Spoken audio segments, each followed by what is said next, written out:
എൻ്റെ പേര് mini Mary Prakash. ഞാൻ തിരുവനന്തപുരം PRS ഹോസ്പിറ്റലിലെ കൺസൾട്ടന്റ് ഡയറ്റീഷ്യനാണ്.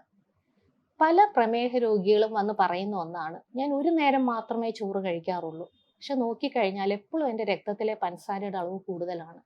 ചോറ് കഴിക്കുന്നത് പ്രശ്നമാണോ? ഞാൻ അവരോട് പറയുന്ന ഒന്നാണ്, രാവിലെയും ഉച്ചയ്ക്കും വൈകുന്നേരവും നിങ്ങൾ ചോറോ അരിഭക്ഷണമോ കഴിക്കുന്നതിൽ തെറ്റില്ല.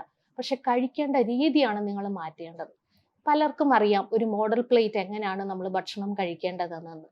ഒരു പ്ലേറ്റിന്റെ 1/4 പോർഷൻ ചോറ് അല്ലെ ചപ്പാത്തി, 1/2 പോർഷൻ പച്ചക്കറികൾ, 1/4 പോർഷൻ ചെറുപയറോ വൻപയറോ അല്ലെങ്കിൽ മത്സ്യമോ മുട്ടയോ ഇറച്ചിയോ.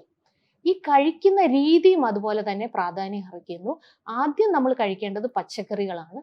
അത് കഴിഞ്ഞിട്ട് പയറ് പരിപ്പ് വർഗ്ഗങ്ങളോ മത്സ്യമോ ഇറച്ചിയോ ആകാം.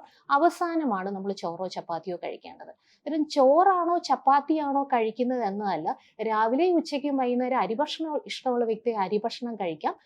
അതുപോലെ ഗോതമ്പ് ഭക്ഷണം ഇഷ്ടമുള്ള വ്യക്തിക്ക് ഗോതമ്പ് കഴിക്കാം. എന്ത് കഴിക്കുന്നു എന്നതല്ല, എങ്ങനെ കഴിക്കുന്നതെന്നും കഴിക്കുന്ന അളവും വളരെയധികം പ്രാധാന്യം അർഹിക്കുന്ന ഒന്നാണ്. ഇന്ന് നമ്മൾ പുറമേ നിന്നൊക്കെ പൊതിച്ചോറൊക്കെ മേടിച്ചു കഴിഞ്ഞാൽ അറിയാം, പലതരത്തിലുള്ള ഗ്രേവിയാണ് അതിനകത്ത് കൂടുതൽ.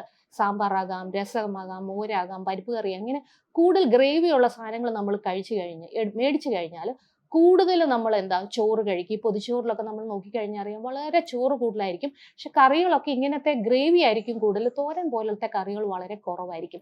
തന്മൂലം നമ്മൾ കൂടുതലായിട്ട് ചോറ് കഴിക്കും. കൂടുതലായിട്ട് ചോറ് കഴിക്കുന്നത് തീർച്ചയായും രക്തത്തിലെ പഞ്ചസാരയുടെ അളവ് പ്രമേഹ രോഗികൾക്ക് കൂട്ടാം. കാരണം ചെയ്യേണ്ട കാര്യം, ആദ്യം പച്ചക്കറികൾ കഴിക്കുക, അത് കഴിഞ്ഞ് പയറല്ല മീൻ കഴിക്കുക, അവസാനം ചോറ് കഴിക്കുക. ഇപ്പം തന്നെ ഞാൻ പറഞ്ഞല്ലോ, ഗ്രേവിയുള്ള കറികൾ കഴിവതും കുറയ്ക്കാനായിട്ട് നോക്കുക. ആദ്യം കഴിക്കേണ്ടത് എരിശ്ശേരിയാകാം, അവിയലാകാം, ഏതെങ്കിലും തോരനാകാം.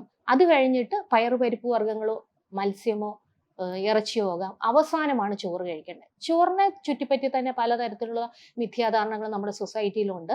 ഇപ്പം ബിരിയാണി റൈസ് കഴിച്ചു കഴിഞ്ഞാൽ ഷുഗർ കൂടുമെന്നാണ് പല ആൾക്കാരും പറയുന്നത്. ബിരിയാണി റൈസിന്റെ ഗ്ലൈസമിക് ഇൻഡെക്സ് വളരെ മീഡിയം ഗ്ലൈസമിക് ഇൻഡെക്സ് ആണ്. എന്നാലും ഗ്ലൈസമിക് ഇൻഡെക്സ് എന്തെന്ന് പറഞ്ഞാൽ, നമ്മളൊരു ഭക്ഷണം കഴിച്ചാൽ പഞ്ചസാരയുടെ അളവ് കൂടുന്നതിന് അനുസരിച്ചിട്ടുള്ള ഒരു മാനദണ്ഡം, പഞ്ചസാരയുടെ അളവ് കൂടും, ബ്ലഡിലെ ഷുഗർ ലെവൽ കൂടുന്നതിന് അനുസരിച്ചുള്ള ഒരു മാനദണ്ഡത്തിനെയാണ് ഗ്ലൈസമിക് ഇൻഡെക്സ് എന്ന് പറയുന്നത്.